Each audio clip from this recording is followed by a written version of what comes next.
Bonsoir à tous. Donc on se retrouve un petit peu tard, je suis désolée. Et donc pour la crème non brûlée, qui est tirée en fait du livre Je rends à César ce qui appartient à César de Marie-Sophie L. Et en fait cette recette est parfaite. Souvent je mets ma petite touche, je trouve toujours qu'il y a quelque chose qui ne va pas. Là, elle est tellement parfaite que je crois que c'est la seule recette que je suis à la lettre. Donc je vous donnerai les proportions. Donc déjà comme ça je peux vous les dire. Donc c'est pour 4 à 6 personnes, ça va dépendre des ramequins. Vous avez une tasse de noix de cajou, donc que je fais tremper toujours un petit peu à l'avance, donc de 120 grammes. On a une demi-tasse d'eau de 120 millilitres. On a 3 cuillères à soupe de sirop d'agave cru. On a une demi-tasse 120 millilitres comme l'eau d'huile de coco. On a un petit peu de curcuma, un peu d'extrait de vanille et on va saupoudrer de sucre de coco, ce qui fera un petit peu le caramel brûlé. Voilà, donc j'ai préparé des ramequins. J'ai préparé aussi la fève tonka. Donc j'ai les deux, j'ai la vanille et la fève tonka. La fève tonka, c'est une fève qui est récoltée sur un arbre gigantesque du Brésil et qu'on ne connaît pas beaucoup, mais par contre qui est très très avantageuse. Parce que quand on voit le prix de la vanille, il y a des moments c'est quand même très difficile de cuisiner avec de la vanille. Donc c'est des petites fèves comme ça. Voilà, je me mets sur ma chemise, c'est plus pratique. Donc voilà, très dur, comme une noix de muscade. Vous allez la râper.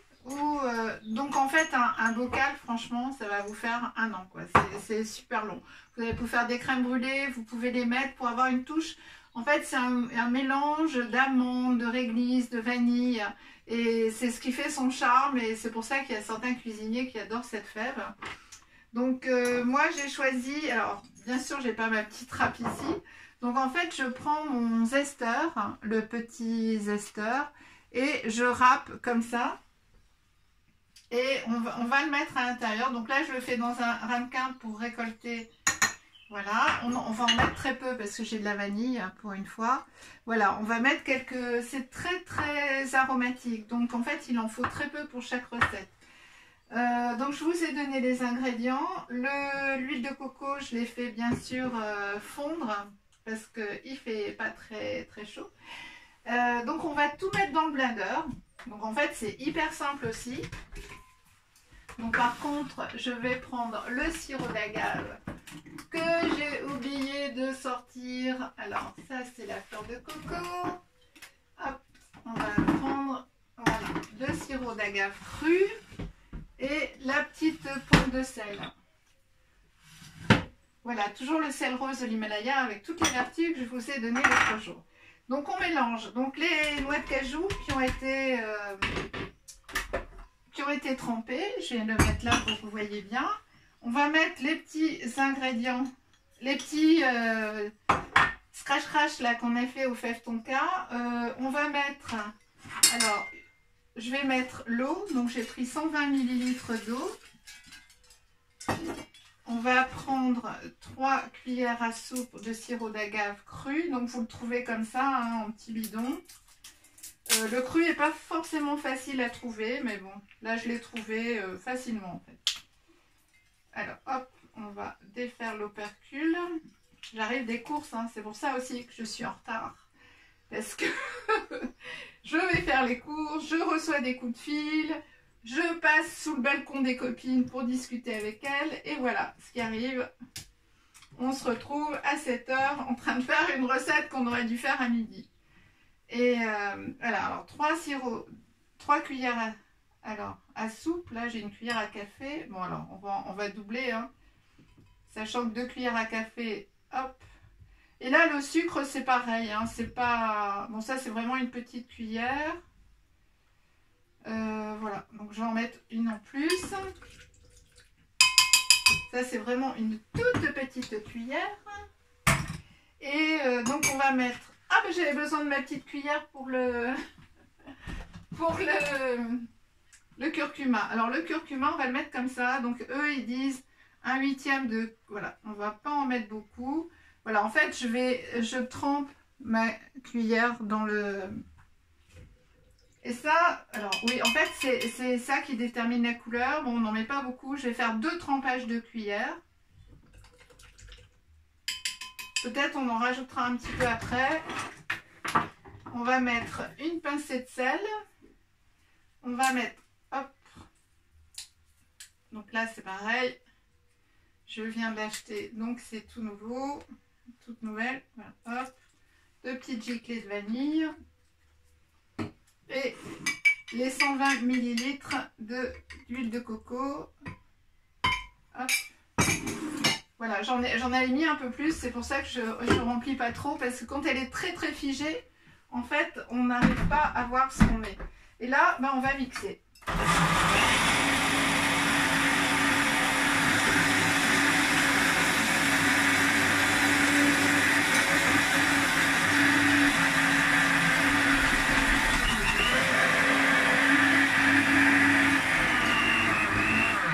Alors, pourquoi j'ai ouvert mon petit opercule? Parce que je vais rajouter un petit peu, alors ça, c'est ce que ça passe dedans. Ouais. Je vais rajouter un petit peu de curcuma parce qu'il n'y en a pas assez. Voilà, je sais à peu près la couleur. Voilà. Que ça doit avoir. Hop. Donc, je remets au cas où on aurait des...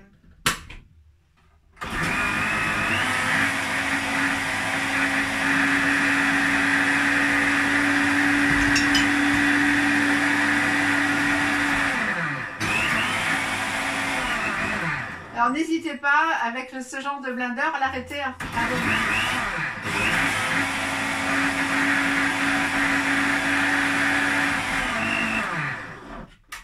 Hop, voilà. Alors, bien sûr, elle n'a pas encore une couleur jaune puissante, mais il faut vous dire que les petits grains de curcuma, en fait, vont faire leur travail pendant le refroidissement de la crème. Et ça va... La couleur...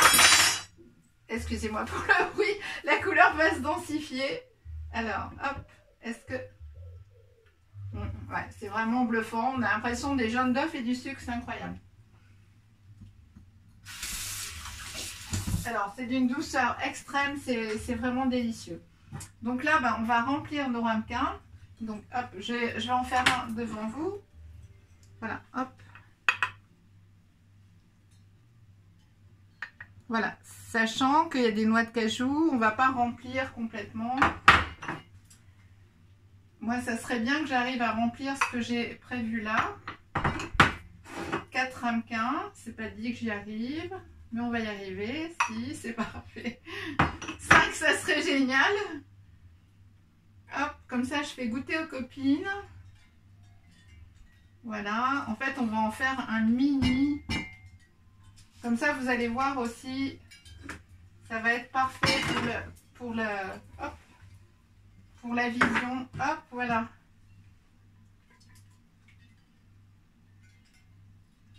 Et voilà, comme ça, je vais mettre le sucre de coco. Voilà, et on va faire prendre au frigidaire. Voilà, bien. Là c'est parce que j'ai mis l'huile de coco chaude. Donc c'est pour ça que ça ne ramollit pas tout de suite, mais si vous la mettez, voilà, si vous la mettez juste fondue et pas chaude, ça refroidit, le temps de mixer, ça refroidit. Et donc là, bah, je vais prendre mon zesteur pour prendre le coco. Voilà, vous avez votre crème brûlée, comme ça. Et voilà, vous saupoudrez. Et en fait, le sucre de coco, alors je peux pas trop le... Alors je vais vous faire un petit, j'ai jamais fait ça encore, voilà. Hop, voilà. Donc le sucre de coco en fondant va faire en fait comme la crème brûlée. Et le goût pareil, parce que le sucre de coco, il a un petit goût de réglisse, de caramel en fait, vraiment surprenant. Donc voilà, j'ai réussi à faire 5 ramequins. Et voilà, cette recette elle est vraiment bluffante. C'est vraiment pour les fanats de crème brûlée qui veulent plus manger de crème, plus manger de lait, plus manger d'œufs. c'est parfait.